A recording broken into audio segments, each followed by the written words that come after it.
Hey guys, this is NEcology. Got an interesting one for you today. Coming to you from one of my favorite, local haunts, like right around the corner from me. In front of you right now, and in fact, there's quite a few of them all around us. Got a cool species of orchid. You got a species of Platanthera, and indeed today we're going to take a look at a couple species of orchid in this genus. The bog orchids, as they're sometimes called, fringed orchids, whatever. A couple different common names. This one's not one of the fringed ones, but it's still, one of the bog orchids. This is Platanthera clavellata, the northern, the northern club spur orchid, bog orchid, I believe is the common name. Some of the common names for Platanthera are much more of a mouthful than the scientific name. So Platanthera clavellata, right?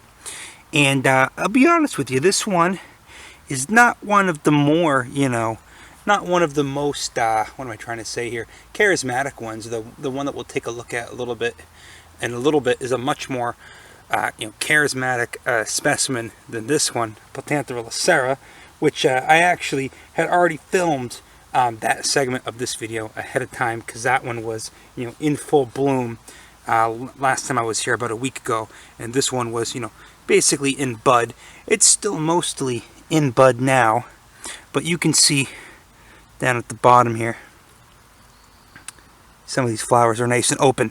So why don't I just dosed myself with poison ivy. I did it last week when I was here, and I just did it again. I think I stepped on the exact same plant too. So, I have that to look forward to. Just don't, I won't be, I'll try not to touch my face, Why don't I dismount this, and, well, if I don't touch my legs after, whatever, it doesn't matter. Wear your poison ivy like a badge of honor, you know what I mean? Wear it like a badge of honor.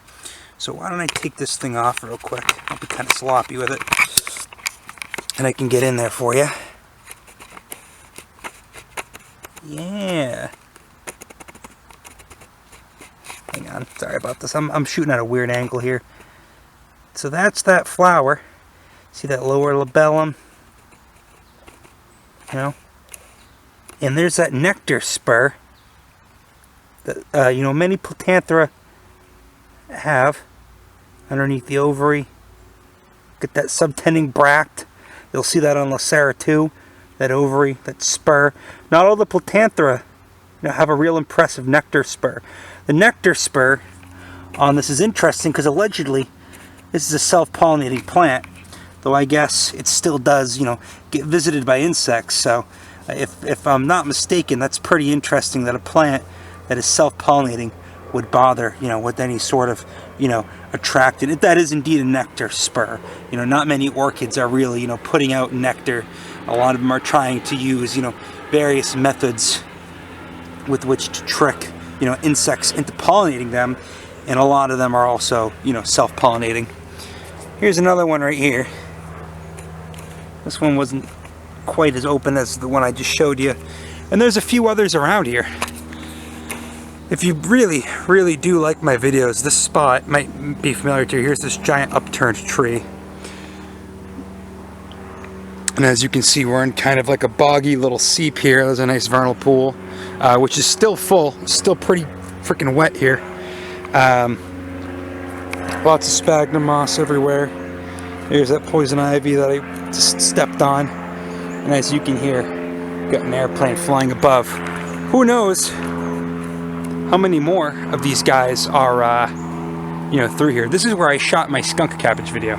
You can see the Symplocarpus foetidus here, looking like hell, because it's, that one looks a little bit better, because it's well past season. Another one of my favorite plants. And, there's that tree again.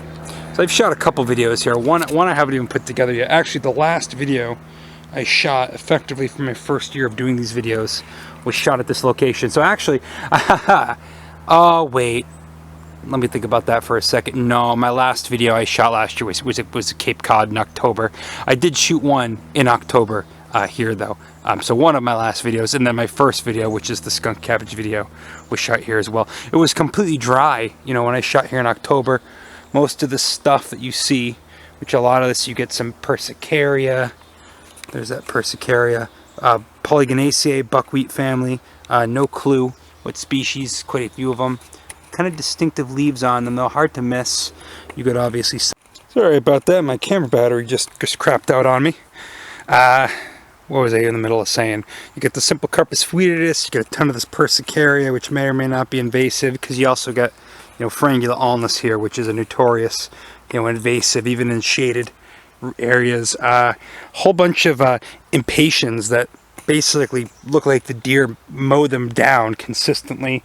You get quite a few plants in the Ericaceae here. You get some Parthenocissus, Quinquefolia, some Virginia creeper, looking deceptively like the poison ivy.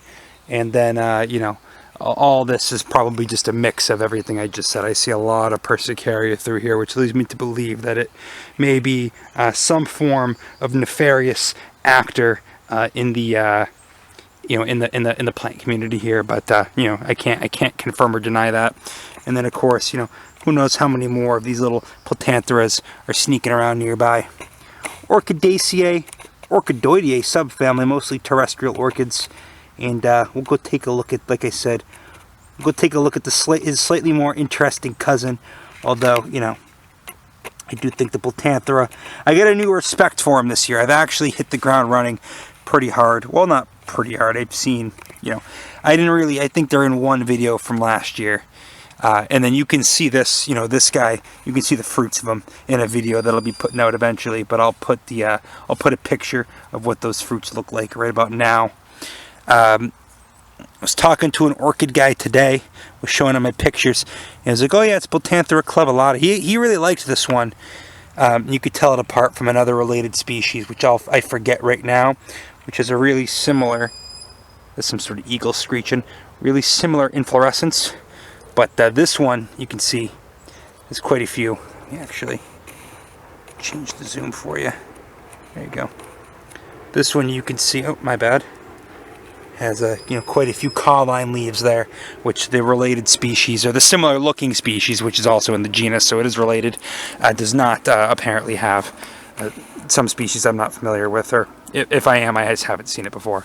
Let me give this guy a whiff. Allegedly, Platanthera lacera does a really cool thing with its fragrance. Let me see if this one has any sort of smell.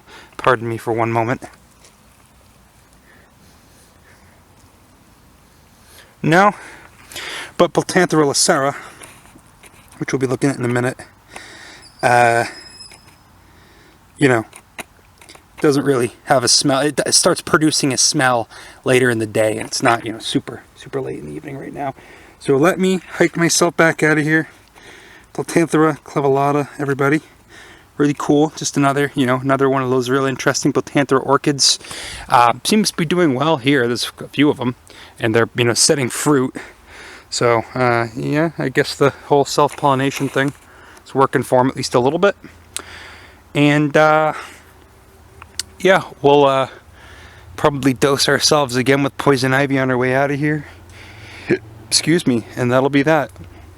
I'll show you one of my favorite monotropes, which is going off around here right now. And then I'll probably cut it to...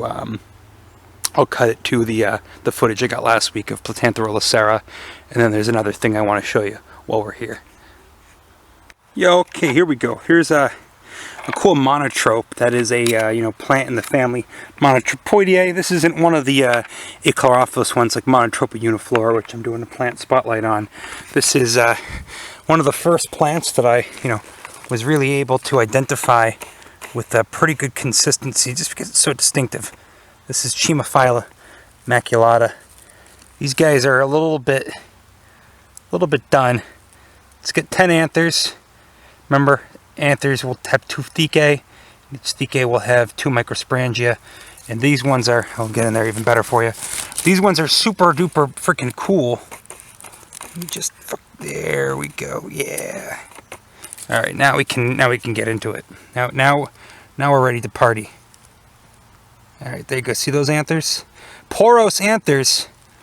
They're not dumping out their pollen like a hot dog bun. It's like more like a salt and pepper shaker, you know? There's that ripening ovary. That sticky, so sticky and so charismatic stigma right there. Yeah, you can see the ends. It's like a salt and pepper, like a little tube.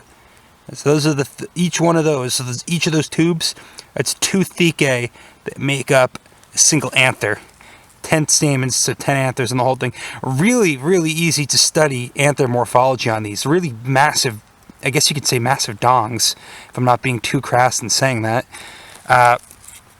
The thing smells delightful when it's in full bloom. Of course, these ones are ever so slightly past. You know, I talked at length about this plant before. I'm being a bit more concise now. Get Chimaphila umbellata on this site too, but if I see it, I'll show it to you. This one's a little bit cooler, in my opinion. That new growth looks a little bit greener. The old growth, charismatic, you know, stripe on the thing. It's evergreen, so you can come out and see these in winter. That one's in bloom too right there. And then when the thing goes to fruit, that's what the fruit from last year looks like. Just a little woody capsule. You know, a lot of the monotropes and pyrolas do that. And I mean, if I didn't say it, I would definitely said Monotropoideae subfamily, but specifically these are in the Pyroli tribe, which at one point was its own family, then its own subfamily. They go back and forth and back and forth. But I guess, you know, these guys, you know, they do make it in with monotropes. They're one of the 3 tribes in that subfamily. You get the Pyroli, which is all these, you know, chlorophyll producing, you know, shade-loving, chlorophyll-producing woodland plants that, you know, they bloom in the summer, unlike a lot of the forest plants which bloom in the spring. The ephemerals will be blooming in the spring. These guys bloom in the summer. You know, the pyrolas, a lot of cool species in pyrola. Chimaphila, I'm not sure how many species you get, but both of them that you get here are pretty cool. You get monesis, you get, oh, there's one other one I'm forgetting. It doesn't matter. Monesis is the one. Is that the one-flowered shine leaf, I think, or one-flowered wintergreen?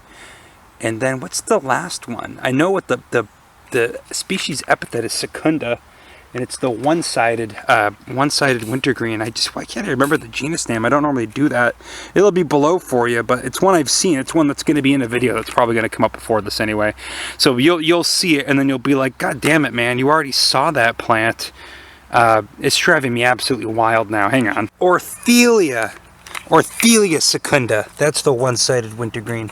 So I think you get at least one, at least from the Pyroli tribe.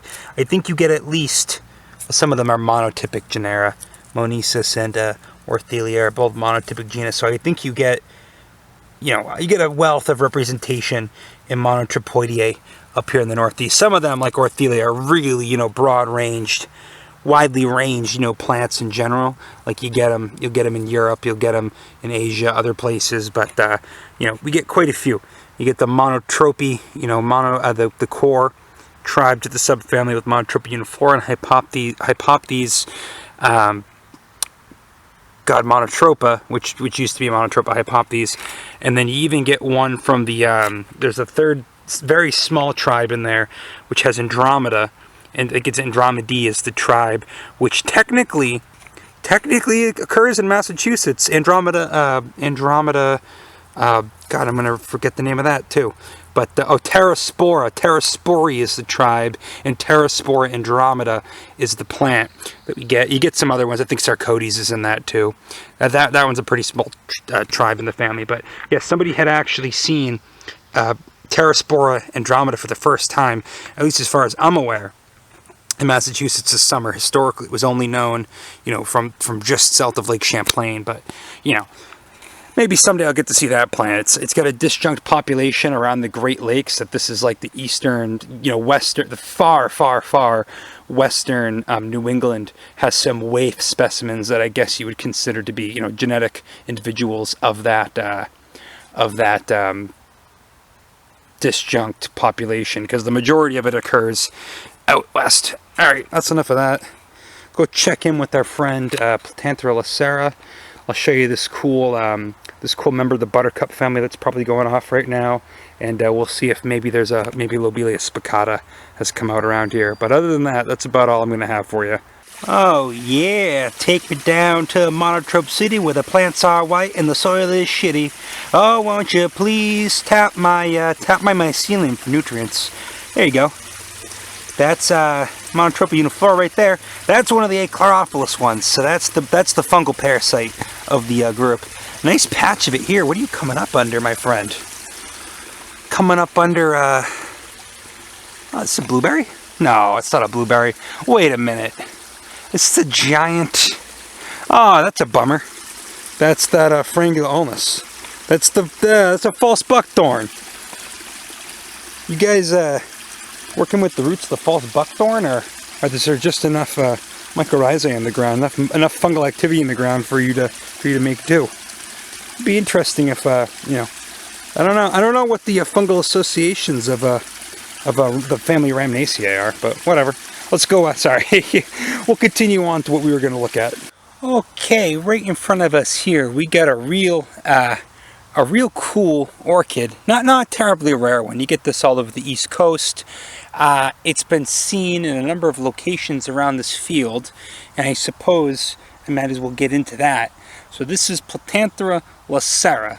I'm going to film this a little bit ahead of the rest of this video, just because I found the other orchid I was looking for, but it wasn't quite in bloom, and I found another population of this in a different spot of the field that wasn't in bloom either. So I was almost just about ready to call it quits and come back. Figure I could find it. I had both of them down. They were both in bud, and come back in a week to probably be in bloom, which is what I'm going to do for the other species of orchid, Platanthera clavellata, that will be at some point in this video. But this is, like I said, Platanthera lacera, same species as the other one that we looked at, or that we will be looking at. And I'm a ways back because this thing's pretty big. I mean, I'm used to diminutive little orchids, but this thing is maybe about, there's my hand for scale. That thing's maybe a good 1.5 feet, 18-20 inches tall, and I guess they could get substantially bigger than that, but I don't think they would rarely do that here out east. Looking to my left, I actually see there's another one right there that's not nearly as impressive, and then one that's just emerging. So they're doing well. These things tolerate a pretty wide variety of conditions from what I hear. They'll do everything from sand prairies to mesic meadows, which is kind of what we're in right now. We're in a somewhat damp low meadow here, kind of on the edges of it actually. I don't know if these come up in forests. The other species, which you'll see, is coming up in a little wooded bog. But yeah, this guy is real neat because he does one of my favorite tricks that orchids do. So it's kind of got a scent to it now because we're getting later in the evening, but you come by this thing in the daytime and have no scent. But as night approaches, indeed around dusk, it's going to start emitting a scent to attract its pollinator, which would be crepuscular. I'm going to say that wrong. Moths that are out at night is what it's attracting. So it does kind of have a musky, I don't know, raw vegetable scent to it now, but nothing too strong. I'll zoom in a second. I'll give you some of the anatomical details here. Okay, there we go. There's a good zoom in for you. Hopefully you can see these things, unlike a species of Platanthera that I also got to know this year. These have that characteristic divided, hopefully you can see that my finger's not in the way, divided labellum there. So that's that modified lower petal that orchids are so famous for. I'm trying to just see, where else are we seeing petals here? I'm guessing these two little things on the side here, these are two other modified petals, kind of on either side of this column, which you got to remember, orchids have that column. Also, what they're very famous for, 1 and 2 green bracts on the side. That labellum does have somewhat of a green tinge to it too. Is there a lower sepal here somewhere? Whatever. Just kind of trying to not dissect the thing, but get a good overview of what's going on here. Okay, so I'm going to go with these two little things. These got to be the two upper petals, because you got to remember these are still monocots, so parts of 3. So we got 1, 2 tiny reduced petals up top, that elaborate green and white modified labellum, 1 sepal, 2 sepals. I just can't find the 3rd sepal on this, and I don't think it's doing the whole. Oh, I see. It's incorporate. I see what's going on here. Okay, so the petals are up over this right here. This top green thing here, that's a sepal. The column, as it's called, is underneath. Okay, okay, that makes sense. All right, I see what's going on here. So you get a tiny little sepal up top, two tiny little reduced petals, two sepals winged on the side, and then there's that lower bottom petal. Orchids, man, orchids are always a puzzle. A lot of these Platanthera species have these nice bracts too, subtending each flower. This is a terminal raceme, and then, of course, you flip it over to the side. There's that ovary right there, inferior ovary behind the petal. And you flip this guy up. There are the two pollinia right there below my thumb, which you can barely see. So this is one of the showier Platantheras. You know, you get some really nice species, some pretty boring Platantheras. Like we were looking at Platanthera equianus, which is a cool plant, but it's one of those self-pollinating ones, not very showy, kind of diminutive. And of course, this guy is nice and big. He's got a whole cool thing going on. Not quite as showy as like a Platanthera psychotes or Platanthera grandiflora, which are these beautiful, purple things. But one of the nicer ones I've had a chance to see. I'll bring the camera down there. You can see. Bring this back a little bit. He's leafy. A lot of orchids don't really, do much with their leaves. But this guy's got a pretty, he's pretty green. He's pretty, he likes the sun, apparently. A lot of them just, they rely on the mushrooms that they're symbiotic with. And of course, all orchids are pretty extensively symbiotic with mushrooms, with fungus in the ground, dependent on it to survive.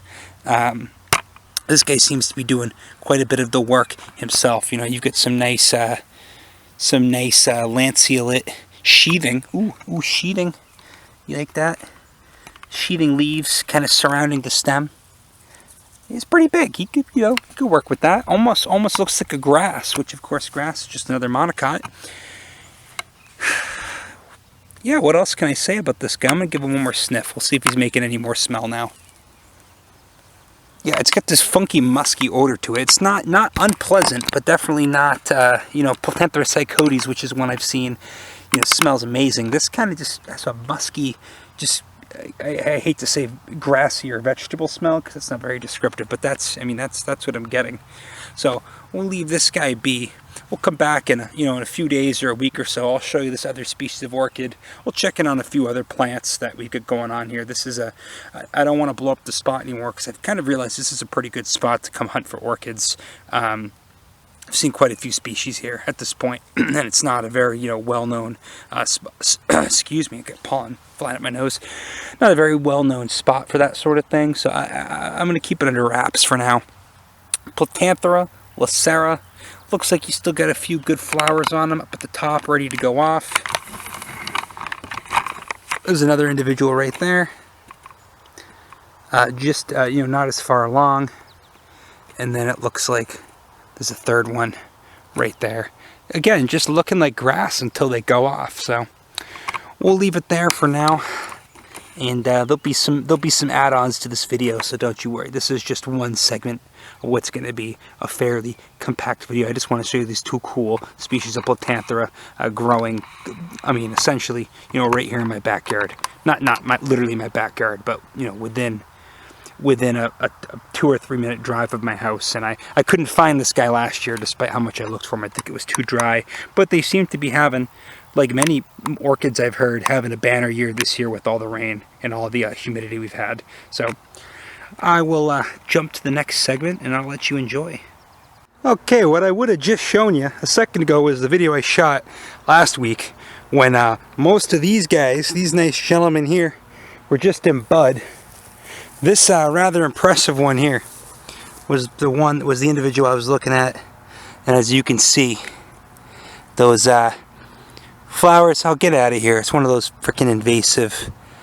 I hate calling them Japanese beetles because it does feel, there we go, got him out. It does feel somewhat racist, but they are an invasive species from East Asia, and they're a pain in the ass. I see them on orchids all the time, ripping them apart. Not the bug's fault per se, but geez, I forget the scientific name. I'll put it down there. Don't get me wrong. I don't like calling them that, but that's that's what we always used to call them growing up, and then lo and behold, that's where they're from. Anyway, so this guy is wrapping up. Actually, he looks pretty good still. He doesn't look like he's prime time anymore, but he's still hanging in there. So this is Platanthera lacera. Doing really well. Here's 1, 2, 3, 4. 2, 3, 4 right there. 5. And then like 6, 7, 8, you know, 5 more over there. So this thing likes this corner of this lot. And I mean, this is a spot I've been to, you know, countless times. Look at, there's another one right there. You know, you stand here. I couldn't find this plant last year. It just wasn't out. This year, thanks to all the rain, it seems to be having a banger year. And there's even another, you know, if you go over those trees over there, I saw a couple, you know, in bud over there that were a little bit further behind. So we don't need to spend any more time with this because I mean, geez, I must have shot like 8 or 9 minutes of video, if not more, last week. So we'll say goodbye to Platanthera lacera. Great year for it, great spot for it. Not a terribly rare orchid, neither was clavellata, you know, but, oops, let me actually get that in frame for you. But, you know, one worth coming out to see. So let's go see. We'll look at a couple more things. I'll take my nice, what do you call them? The static shots that I have been forgetting to put into my videos lately, but I'm going to start doing again. And then some nice intro shots, so whatever. Saldago gentiana going off over there, early goldenrod. It's already midsummer, man. It's already midsummer. Time flies. Okay, couldn't find lobelia. I think it's a little too early for it, maybe. Lobelia spicata is the plant I'm looking for, but that's okay. That was the consolation prize from last year when I couldn't find any of the orchids here. And then now, obviously, I've become quite familiar with the number of the other cool species that are here. Anyway, other cool species of orchid that are here. God, get your sentences right, man. Anyway, this is Thalictrum pubescens, if I'm not mistaken. Certainly a Thalictrum in the family Ranunculaceae specifically, and why it's interesting to me, in the subfamily Thalictroideae. And you're probably thinking, well, yeah, no kidding, that's the subfamily, isn't it? Well, yeah, Thalictroideae subfamily. Let's get some sort of convallaria growing over it. But anyway, I'm easily distracted. Or is that poison sumac? You know what? I'm not going to find out. I have no idea what that is. Anyway, God, I'm losing my train of thought over this thing. Blah, blah, blah, blah, blah, blah, blah. Okay, so this one's getting pulled over by some sort of plant. I keyed one of these out before. I figured out what they were, but that's neither here nor there right this second. I'll put down below what exactly this is. I'll take a couple pictures of it. I'll figure it out. Anyway, Thalictroideae subfamily. So named for this genus, but also holds the genus Aquilechia. So these things, even though superficially you give this thing a brief look for a second, you know, it doesn't look anything like a columbine. These are pretty darn closely related to columbine. Some of these Thalictrums look nothing like this either. Some of them have more traditional, well, they wouldn't be petals, they'd be sepals, because, you know, you got to remember Ranunculaceae, a lot of them don't have true petals. This one being no exception, of course. You get in there, all these white little things that could maybe think are petals for a second, those are all the anther filaments, or the stamen filaments. See that? Topped by those little anthers up top. Good luck finding the pistil on this thing. Let me see. Where are the pistils on these? I can't even find them. They probably blend right in. Your best bet, I mean, you know they're there because you look over here. See, these ones have been pollinated. These are those fruits. There's many, many, many different carpels. The ovaries, or is it individual ovaries? Is it multi-carpal ovaries? I can never remember. It's one or the other with the buttercup family. The fruits usually, so it's a single flower, and you almost get what look like multiple fruits coming off the thing, but I can't remember. So, oh, I see what's going on here. Okay, so if they're looking like that, so then the pistils are mixed in with the pistils are mixed in with the stigmas. Okay, so some of these are stigmas, or some of these are stigmas, some of these are not stigmas, some of these are pistils, some of these are stamens. There we go. Okay, I got my shit together now. All right, real interesting plant. Can't believe I just walked by this thing without even giving it a second thought. Check out those leaves. Yeah, now you can see how that's related to a columbine, I bet, huh? You know anything about columbines? You know what those leaves look like. Very distinctive. You know, kind of a, you know, something you see in the larger order Ranunculales. You see some of the Berberidaceae, like a Caulophyllum or native Berberidaceae, and then plenty of the poppies can do those leaves. Actually, blue cohosh, Caulophyllum thalictroides, actually gets its epithet from its resemblance to this genus, the leaves anyway. So, I don't have much else to say other than that. These things are pretty tall, about as tall as me. Real interesting plants. I don't know much more about the ecology. I was more interested in the taxonomy of them, but they like it on the shadier side of this reservation. I made the mistake of assuming that this was more of a sun-loving species, but you know, every other place I've seen them has been much more, you know, forest edge, a little bit shadier. I've seen them in some pretty, you know, some pretty shaded, cool, and collected places. So that just about covers the gauntlet. I think I'm going to get out of here unless somehow I see that lobelia on my way out, or I see something else really, really interesting. I'll figure out what this plant is on top of it. Something in the back of my mind is telling me that this is it's something in Convolvulaceae. It's something in the morning glory family, but I'll figure it out for you. In any case, take it easy. I got a couple of really good episodes coming down. Well, they would have already been out. Hope you enjoyed the last couple of episodes. I really hit it hard with the orchids the last couple of weeks. I saw some great stuff. And the last episode should have been probably my crowning achievement in botany, although I can't take full credit. I had some help locating it. About Malaxis bayardii. So these orchids that we've seen today, not nearly as rare as that, but you know, like I said, I got the orchid fetish, I got the orchid fever, and I think I'll leave it at that. Take it easy, guys.